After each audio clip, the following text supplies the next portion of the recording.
अरे भैया, ईरान के साथ खेल उल्टा पड़ गया।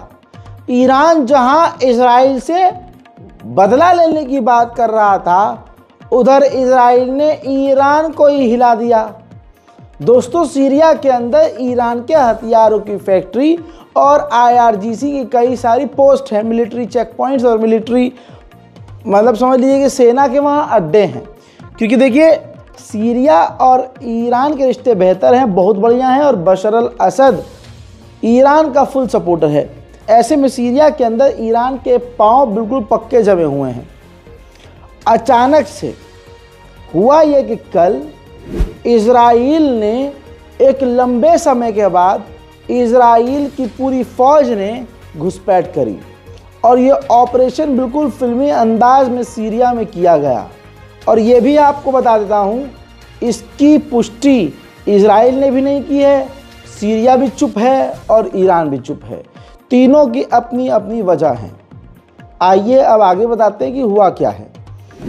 तुर्किश मीडिया ने पोल खोली है, ये भी मैं आपको बता रहा हूँ। रिपोर्ट के मुताबिक इजराइल की मिलिट्री काफ़ी अंदर सीरिया के घुसी, हवाई सेना बमबारी करी, कई किलोमीटर इलाके में आग लगा दी। इतना ही नहीं, जो ईरान की पोस्ट थी, ईरान के हथियारों का अड्डा था, वहाँ पर इजराइल के 2 मिलिट्री हेलीकॉप्टर पहुँचे। वो नीचे नहीं उतरे, रस्सी फेंक कर सैनिक इजराइल के नीचे उतरे और वहाँ पर ख़तरनाक गोलीबारी की। सीरिया की मिलिट्री और आमने सामने जो है जब टकराव हुआ तो दोनों तरफ से गोलीबारी हुई। उसमें सीरिया के 4 से 5 सैनिक मारे गए। दोस्तों, टोटल 14 लोग मारे गए, 50 से ज़्यादा लोग इस ऑपरेशन में घायल हुए। इजराइल ने सीरिया के अंदर तक के इलाकों को हिला दिया, और उसके बाद वो जो हथियारों की फैक्ट्री थी, जो IRGC की थी, ईरान की मिलिट्री की थी, उसके अंदर ये सैनिक इजराइल के घुस भी गए। और अंदर घुसने के बाद 2 IRGC के ऑफिसर्स को किडनैप कर लिया और अपने साथ ले गए। और इतना ही नहीं, हथियार भी लेके गए हैं, हथियारों के इक्विपमेंट्स भी लेके गए हैं, और IRGC के वहाँ जो सेंसिटिव डॉक्यूमेंट थे, कागजात थे, वो भी ले गए हैं। अब इजराइल चुप क्यों है इस मामले पर? क्योंकि इजराइल ने ऑफिशियली हमला नहीं किया था, और अभी जिस तरह से कई इलाके में इजराइल ने जंग फैलाई हुई है, वो नहीं चाहता कि पूरी दुनिया को पता चले कि हम सीरिया पर भी इस तरह के हमले कर रहे हैं। सीरिया इस हमले की पुष्टि इसलिए नहीं कर रहा, वो चुप इसलिए क्योंकि सीरिया इस बात को नहीं मानता है दुनिया के सामने कि उसके देश में ईरान के हथियारों की फैक्ट्री हैं। उधर ईरान इसलिए मुंह बंद करके बैठा है कि अभी तो ईरान बड़ी बड़ी बातें कर रहा था, ऐसा ना हो लोग हम पर हंसने लगे कि अबे अभी तो तुम इजराइल पर डायरेक्ट हमला कर रहे हो, कह रहे थे। उधर उल्टा इजराइल ने ही तुम्हारे ऊपर हमला कर दिया और तुम्हारे बंदे भी उठा के ले गया। ये पूरा दावा इजराइल के ऑफिशियल कुछ अखबारों में आ चुका है, और दावा सबसे पहले तुर्की की मीडिया ने किया है। जो हमने जांच पड़ताल करी है उसमें भी इस खबर की पुष्टि हो रही है। उधर ईरान के नेशनल सिक्योरिटी काउंसिल के हेड ने रूस पहुंचकर व्लादिमीर पुतिन से मुलाकात की है। हालिया दिनों में रशिया और ईरान के रिश्तों में तल्खी पैदा हो गई थी अज़रबैजान और आर्मीनिया के मामले को लेकर।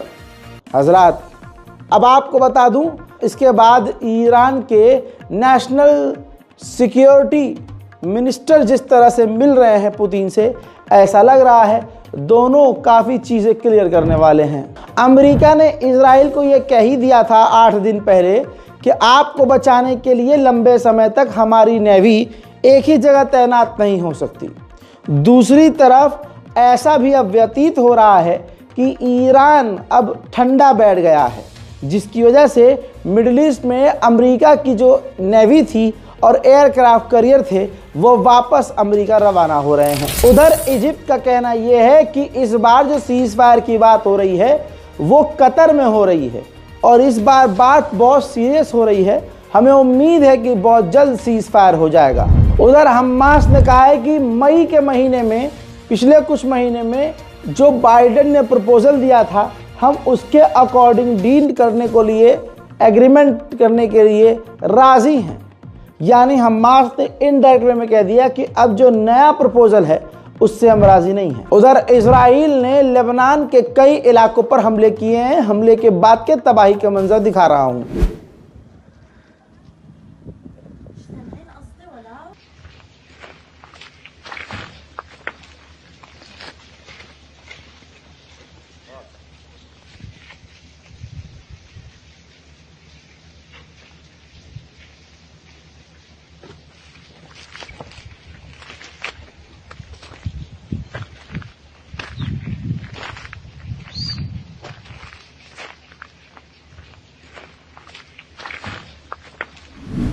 उधर लेबनान के प्राइम मिनिस्टर ने खुद कहा है कि अपने अपने घरों को 1,40,000 लोग लेबनीज छोड़ चुके हैं, क्योंकि इजराइल अब बॉर्डर के इलाकों से अंदर घुसकर हमला कर रहा है। वहीं इजराइल के कई इलाकों में लेबनान के रॉकेट आकर गिरे हैं, जिससे इजराइल के कई इलाकों में आग लग गई है।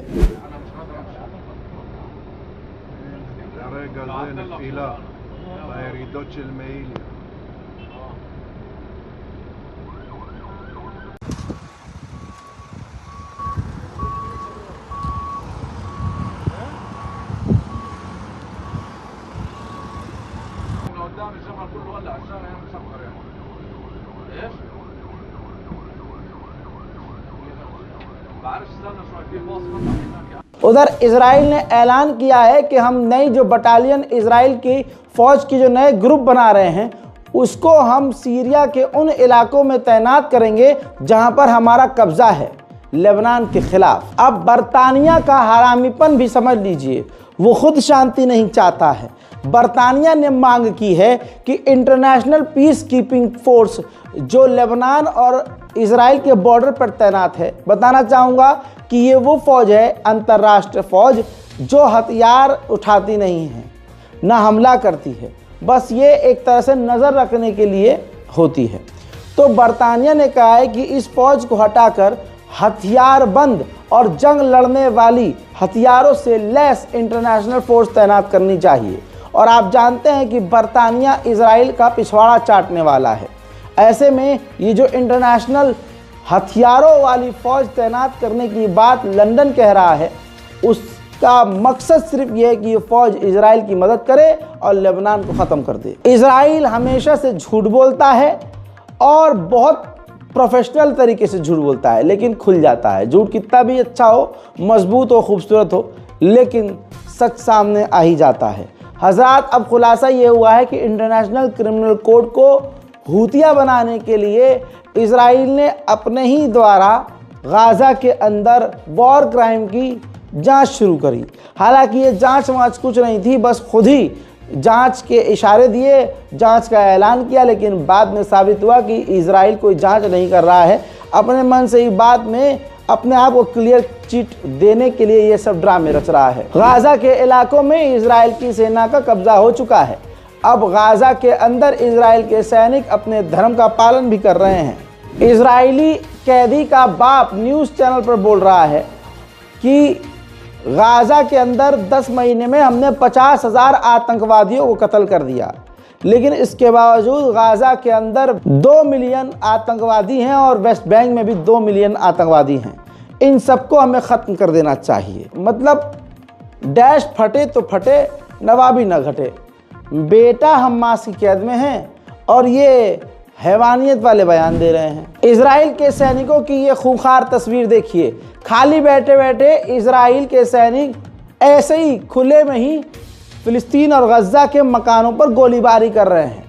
इतना ही नहीं, ये भी रिपोर्ट सामने कई बार आ चुकी है कि खाली बैठे बैठे इजराइल के फौजी चलते फिरते किसी भी निहत्थे फिलिस्तीनी को गोली मारकर कत्ल कर रहे हैं। वहीं ये भी आपके सामने खबर आ चुकी है कि यूएन के स्कूल के ऊपर एक बार फिर से इजराइल ने हमला किया, जिसमें 36 से 40 लोगों के मारे जाने की खबर है। अंतर्राष्ट्रीय स्कूल यूएन की तबाही का मंजर आपके सामने है।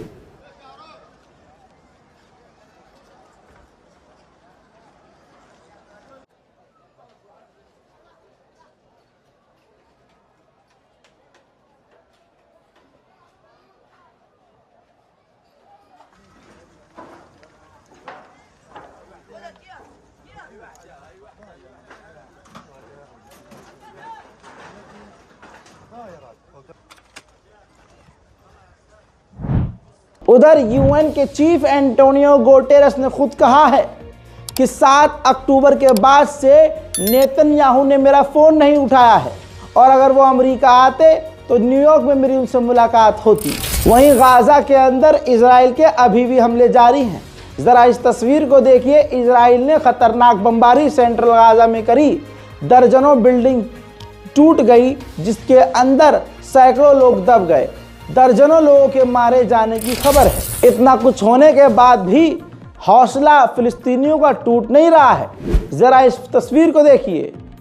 फिलिस्तीनी एक महिला टीचर टूटे हुए घर में टेंट लगाकर मलबों के ऊपर चादर बिछाकर फिलिस्तीनी बच्चों को पढ़ा रही है। दुनिया के मुसलमानों को ये समझना होगा और सीखना होगा, सबक लेना होगा कि हमारे लिए इल्म कितना ज़रूरी है। लिहाजा मुसलमान अपने बच्चों को भले ही 2 रोटी कम खाए लेकिन तालीम पूरी दे। वहीं मेरे दोस्तों, बड़ी खबर यह है कि फिलिस्तीन के इलाकों में वेस्ट बैंक में इजराइल अभी भी खतरनाक घातक हमले कर रहा है और रेल के बहाने कईयों को कत्ल कर चुका है, सैकड़ों घायल हो चुके हैं और ज़मीनों को, सड़कों को तबाह कर रहा है। वेस्ट बैंक फिलिस्तीन का इलाका देखिए।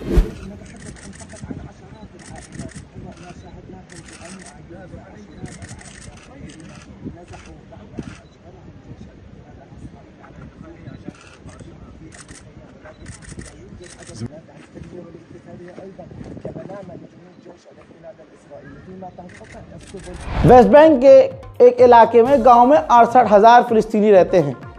उस इलाके में जो वाटर सप्लाई का पाइप है, इजराइल ने उसको डिस्ट्रॉय कर दिया है और अब 68,000 फिलिस्तीनियों को पानी की किल्लत से जूझना पड़ रहा है। अब करते हैं दूसरे इलाके की बात। तो ये तस्वीर देखिए। ये फिलिस्तीन का जेरूशलम का इलाका है जहां रोज़ की तरह इजराइल फिलिस्तीनियों के मकान को दिन दहाड़े तोड़ रहा है। वहीं इजराइल जब से रेड कर रहा है फिलिस्तीन और दूसरे इलाकों में, पिछले कुछ हफ्तों के अंदर, हफ्ते भी नहीं, मान लीजिए 8 से 10 दिनों के अंदर 50 फिलिस्तीनियों का इजराइल कत्ल कर चुका है, जिसमें 21 जनीन में कत्ल कर दिए हैं उसने और 12 तुकरम में कत्ल कर दिए हैं, 1 को नेबुलस में मार दिया है, 13 को तुबास के इलाके में। इस तरह से फिलिस्तीन के अलग अलग इलाकों में इजराइल की गोलीबारी और नरसंहार शुरू हो चुका है और अरब देश पूरी तरह से खामोश हैं। वहीं मेरे दोस्तों, इन कुछ तस्वीरों को देखिए। इजराइल के सेटलर्स ने मिलकर फिलिस्तीन के कई इलाकों में आग लगा दी है।